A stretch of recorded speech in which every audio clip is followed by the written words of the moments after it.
We're coming down to our last few minutes here. Mm-hmm. What other issues do you think are going to be of prime importance after we get you elected after November? Well, I mean, I think first and foremost, let me tell you a story. I coach baseball at St. Mark's grade school in St. Paul, which is also Marion Park, where I'm from. And we elected captains the other day. And, you know, I had them all, whoever wanted to be a captain had to give a 90-second speech, and they got questioned. And they came back, and as they were filling out their ballots, I overheard a couple of the players talking, and they said that they hoped that this process wasn't like the government process.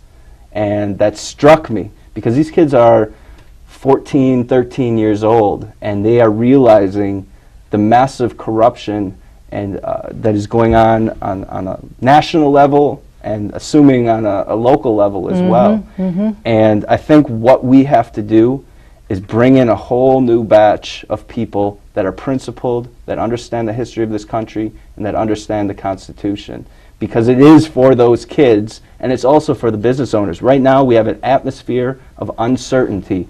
And if we want to have economic growth once again and prosperity in Minnesota, we have to have certainty first and foremost in the government.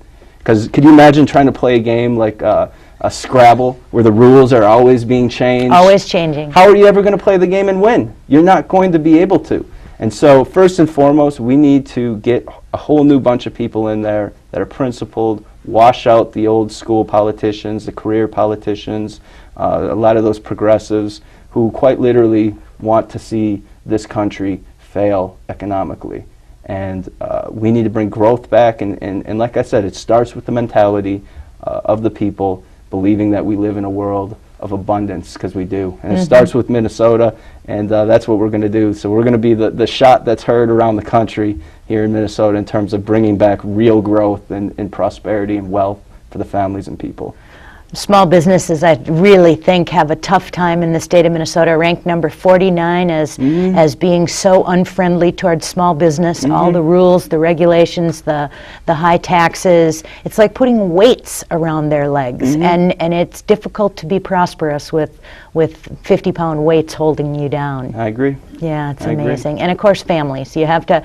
We have to do something to give our families the opportunities to succeed instead of offering them one government program after another. Yeah, as far as I'm concerned, we should leave the families alone, because that is the core unit of a healthy society. Is a healthy family that can operate independently. Because right now, families are being taxed too much. Everything costs way too much, and it's because of a whole bunch of different reasons why that is. But we need to start giving them more breaks.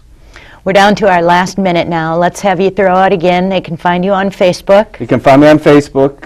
Look me up, Tony Hernandez, for MN Senate 64, or Hernandez2010.com. And come November, we want to see you get elected, and the people of St. Paul are very, very lucky to have a candidate as good as you are, Tony. Thank you so much for this interview. It was Thank you. fabulous. Appreciate the interview. Thank you, Sue.